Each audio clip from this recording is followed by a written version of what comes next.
المصطفى أنت الشافي أنت المعافي أنت الضار أنت النافي لا شفاء إلا شفائك لشفائك يا دكتور أنس محمد Syatibi ولشفائك حج جعفر ولشفاء جميع جماعة الأخوة الإسلامية المريضة ولصحتنا al-hadirin fi hadzal majlis sihati dan semua pengurus masjid wali sihati masyikhina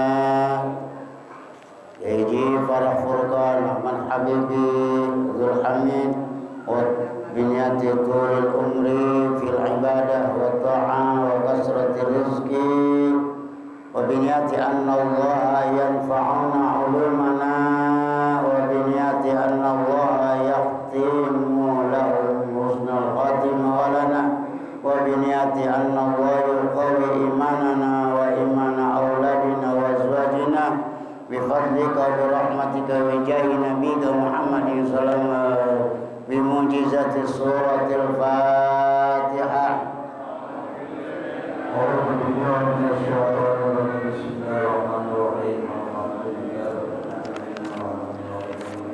Iya kan. Shiratal ladzina an'amta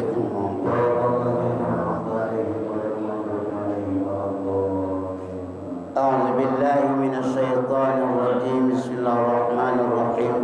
Alhamdulillahirabbil alamin. Asyhadu an la ilaha illallah wa asyhadu anna rasulullah. Allahumma shalli ala sayyidina Muhammadin wa ala jami'il anbiya'i wal mursalin wa alihi wa sahbihi tabi'in bi sanadin. Allahumma inna minhum bi rahmatika ya arhamar rahimin. Astaghfirullahalazim wa atubu ilaihi. Astaghfirullahalazim wa atubu ilaihi. Astaghfirullahalazim wa atubu ilaihi. Astaghfirullahalazim wa atubu ilaihi. Suratul Furqan ya. Suratul Furqan bermula surat Al-Furqan Makkiyatun, itu bangsa Mekah.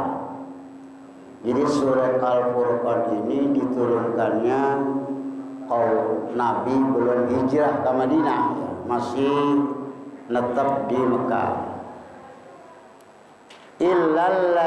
Illa wallazina la yad'una ma'allahi lan akhara ila rahimah, kecuali ayat wallazina la yad'una ma'allahi akhara ila rahimah famadaniyun, maka itu bangsa Madinah.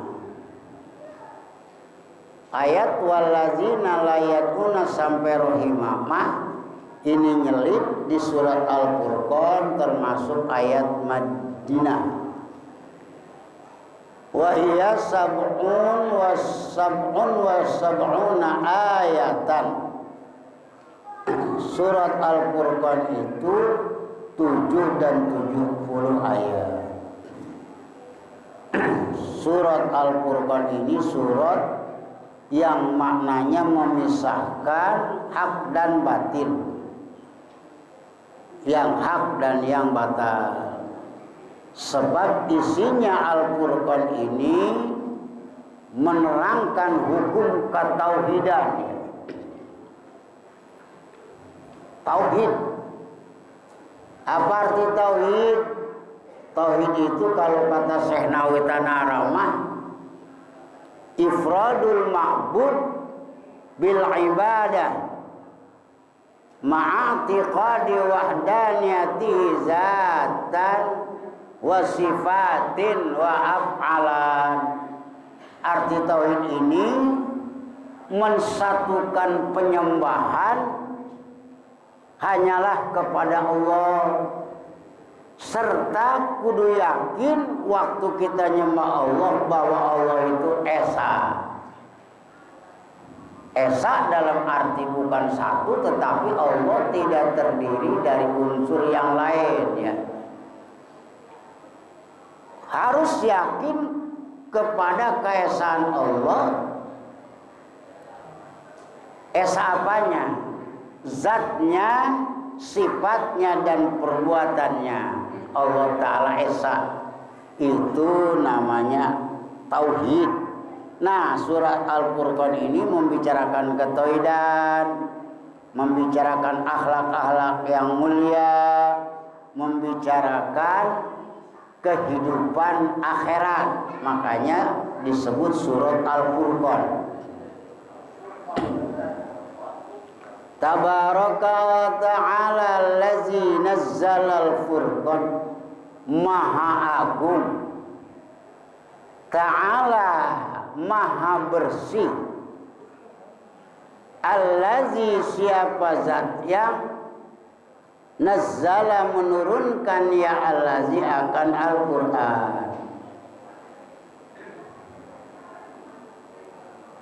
Al-Quran, nah nyatanya Al-Quran li'annahu karena sesungguhnya Al-Quran paroko itu memisahkan Al-Quran antara hak dan batil.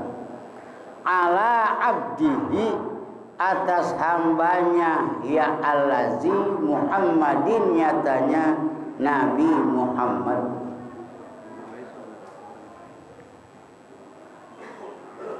Liyakuna supaya menjadi ya Muhammad lil alamina bagi alam semua ail insi wal jin nyatanya manusia dan jin dunal malaikati bukan malaikat naziran itu yang menakut-nakutkan. Maha agung jadi berkah, maha suci jadi luhur. Makanya ta'ala maha suci, saking sucinya Allah ta'ala luhur. Ta'ala itu bersih an jami'in naqaisi, itu namanya ta'ala. Siapa Allah? Ya kita nggak bisa ngelihat Allah mah. Allah itu allazi zat yang menurunkan Al-Quran melalui malaikat Jibril. Al-Quran diturunkan ala abdihi atas hambanya Allah. Siapa? Nabi Muhammad. Sebab Nabi Muhammad itu sesuai dengan pilihannya jadi hamba. Dan memang disuruh milih oleh Allah. Emang hamba itu apa? Hamba itu satu kudu memiliki sifat ibadah ya. Yang kedua hamba itu kudu memiliki sifat ubudah. Yang ketiga hamba itu kudu memiliki sifat ubudiyah. Kalau ibadah, ubudiyah dan ubudah ada pada seseorang, maka pasti orang itu disebutnya oleh Allah abdi. Ya. Apa ibadah? Fa'lu ma yurdi rabb. Fa'lu ma yurdi rabb itu namanya ibadah. Melakukan sesuatu mayurdi robba yang bikin senang Allah, yang bikin ridho Allah. Apa? Ubudiyah. Ubudiyah itu ar-ridha bima yaf'alu Rabb. Ini yang susah, Pak. Sifat ubudiyah itu sebagai bahan baku hamba Allah. Ubudiyah agak susah ya, sebab ubudiyah mah kudu ridho, senang hati kepada apa yang diperbuat oleh Allah. Seperti Nabi senang. Ya orang dilemparin sama orang Taif aja bukan nyebut golok, malah baca doa. Kayak orang dikasih duit, terima kasih Pak, Allahumma barik laka fid dunya, kayak begitu. Nabi itu, kenapa? Saking ridhonya Allah Ta'ala menggerakkan tangan-tangan orang Taif melempari diri Nabi Muhammad itu ridho. Susah tuh. Jadi calon abdi yang kedua ini agak berat ya. Orang dikasih gering terus, istri kabur, anak ngemusuhin, harta habis, ridho. Makanya Nabi Ayub pernah setan nanya, ya Allah, Ayub itu kan makanya rajin ibadah, hartanya banyak. Bukan begitu Ayub matan, bukan. Yang benar, itu hartanya dibakar, lumbung gandum dan lumbung korma dibakar. Dia datang lagi sholat. Yuk, sekarang lu rasain ya, bingung lu. Ibadah, giliran mau makan nggak ada makanan, sebab gua bakar. Apa? Alhamdulillahillazi. Ya Allah, terima kasih. Engkau yang mendatangkan harta dan sekarang engkau yang mengambil harta saya. Saya tenang, salat, baca Quran, ibadah, tidak mengingat harta lagi. Tuh, kalau kita bobo. Anaknya lagi kumpul di rumahnya, itu rumahnya dirobohin sama setan, mati semua. Yuk, anakmu mati semua. Apa? Alhamdulillah ya Allah, terima kasih. Engkau berikan, amanatkan, engkau titipkan anak kepada saya. Sekarang engkau ambil lagi. Terima kasih sebanyak-banyaknya. Kalau kita, bawa kampak nyariin setan. Kelihatan enggak, marah doang ngambek yang ada. Tapi Nabi Ayub, Masya Allah, begitu balasannya oleh Allah, yang lumbung gandum digentri sama perak, yang lumbung kurma umpamanya diganti dengan emas. Nabi Ayub itu orang kaya.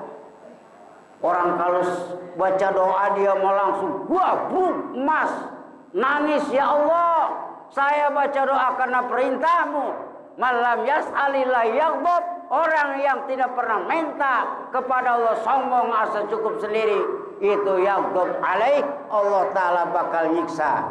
Tuh, satu. Yang kedua itu susah Pak, ubudiyah itu.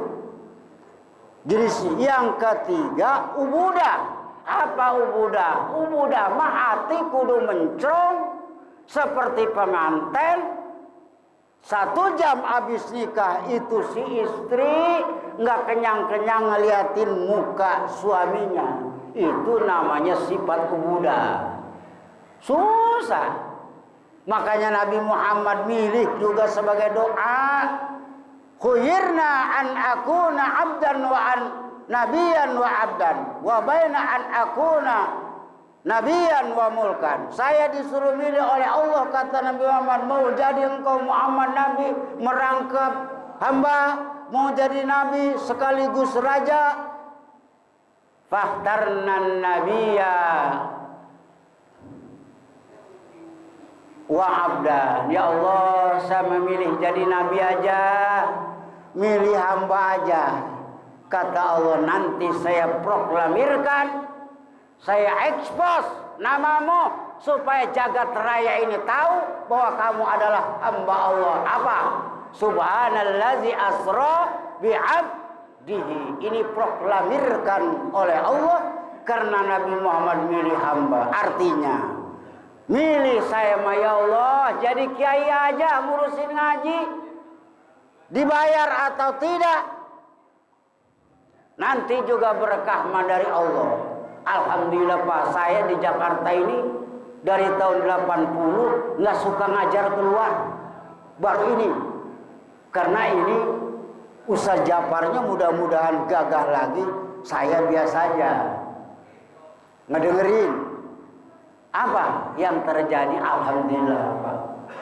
Yang penting bisa berkah itu kalau sudah kerasa nikmat ya. Sebab lazzatul ilmi yafuku fawqa lazzat. Kenikmatan di dunia, merasakan nikmat ilmu, subuh-subuh orang mah tidur, kita mengeluyur ke masjid anu soha ya, nikmat kerasana ya, baca ratib ganjarannya banyak.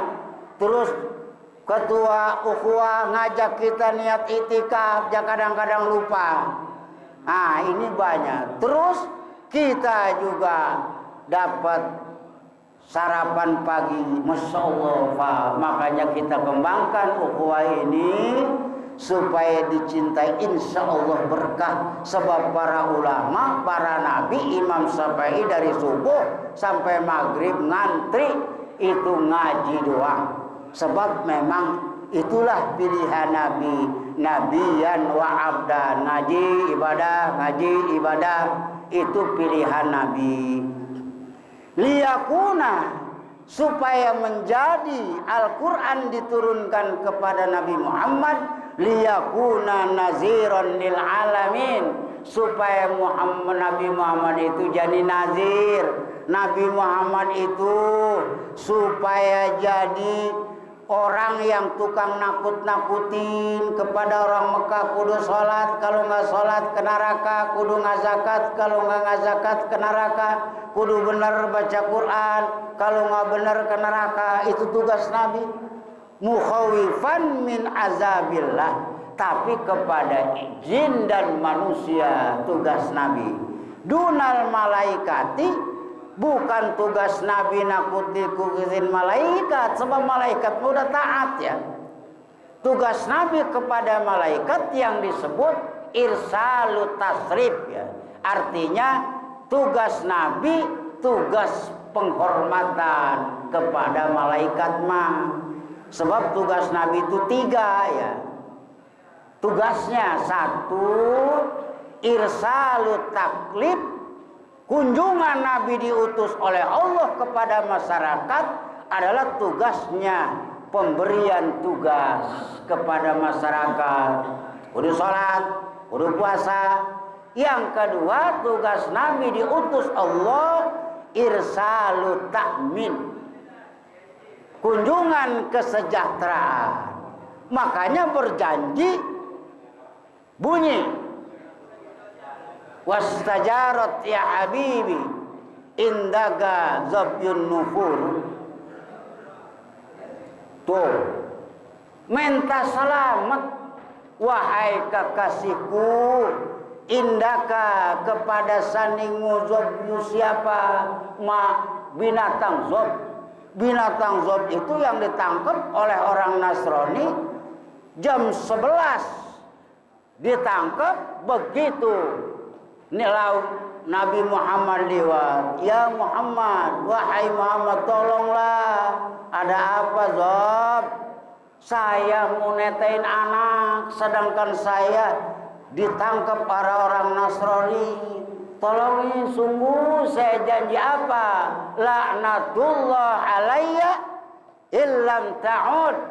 Saya berjanji wajib menerima kutukan Allah kalau saya habis netain tidak balik lagi. Nabi Muhammad, mas, coba lepasin itu si Dobli. Enak aja dilepasin. Orang keringet ke bulu-bulu jubur udah dapet dilepasin. Enak aja ngomong loh man. Lepasin, tanggung jawab saya, nanti dia balik lagi. Bener nih, iya udah lepasin. Begitu dilepasin dia lari, netain anak cocot, balik lagi. Apa? Orang Nasrani masuk Islam. Masya Allah, hebat Nabi Muhammad itu ya, hebat.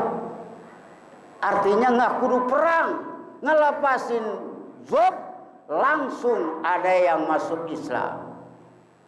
Waktu di Hudaybiyah, Muhammad, ini pegang pedang ada di tanganku, siapa yang bakal nolongmu? Allah. Begitu dilirik, Nabi Muhammad cahayanya mencusuar, keimanannya mancur kepada cahayanya.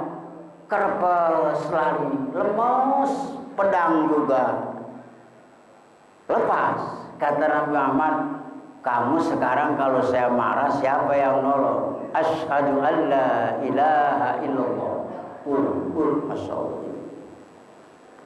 Itulah Nabi Muhammad hamba Allah supaya menjadi nazir. Udah datang belum? Satu lagi. Allazi lahu mulku,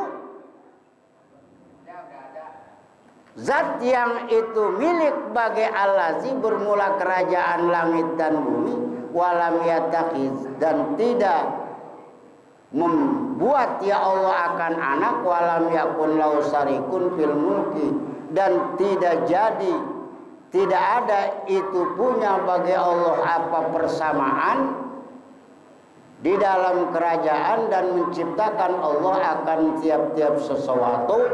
Min sa'nihi, itu tetap sebagian dari aktivitas jabatan syekh bermula supaya diciptakan ya syekh. Faqaddarahu taqdira, maka memastikan ya Allah akan syekh takdira. Siapa Allah yang menurunkan Al-Quran? Allazi lahu, yang memiliki kerajaan langit dan bumi ini milik Allah. Walam yatakhid, Allah tidak bikin anak ya. Jadi kalau ada yang nanya, Pak, ini ketahui dan nih, Pak, kita kan bikin lamari, bikin sepeda, bikin rumah, Allah bisa bikin anak. Wah, ini jangan dijawab ya. Kalau nggak bisa mah diem aja. Bisa lah. Nah, ini nanti jawaban kita nggak benar. Kenapa? Sebab kudrat Allah tidak pernah ta'aluk kepada mustahil. Artinya kalau Allah Ta'ala bikin anak ini mustahil. Artinya wazifahnya bukan begitu jawabannya. Ya jawab begini aja, Allah nggak bisa. Berarti Allah bodoh. Kucing bikin anak, bambu bikin anak, apa? Pisang bikin anak, cuman nggak disebut ibu bapaknya karena tidak pernah ke KUA. Tuh, kenapa Allah? Berarti nggak jawab, Mas. Allah bikin anak mustahil, sedangkan kudrat Allah tidak diperuntukkan, tidak ta'aluk, tidak diperankan kepada barang mustahil. Seperti Allah bikin sekutu, itu mustahil. Ada sekutu? Kagak ada. Ya buktinya ada. Kafir jahiliyah itu bikinan sendiri, makanya disiksa. Walam yakun syarikun, Allah tidak ada. Tuh, walam yakun, sudah tidak ada ya. Nggak maknainya.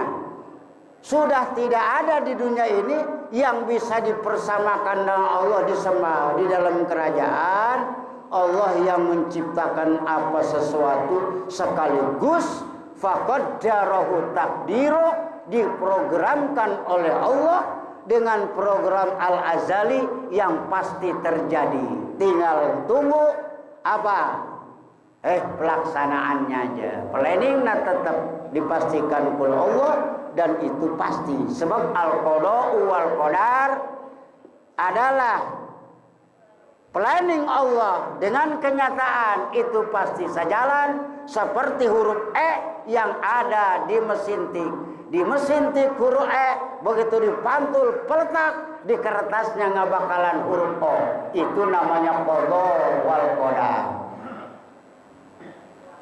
Akhir ayat sawa siwahu taswiyatun wallahu alam bissawab. Assalamualaikum warahmatullahi wabarakatuh.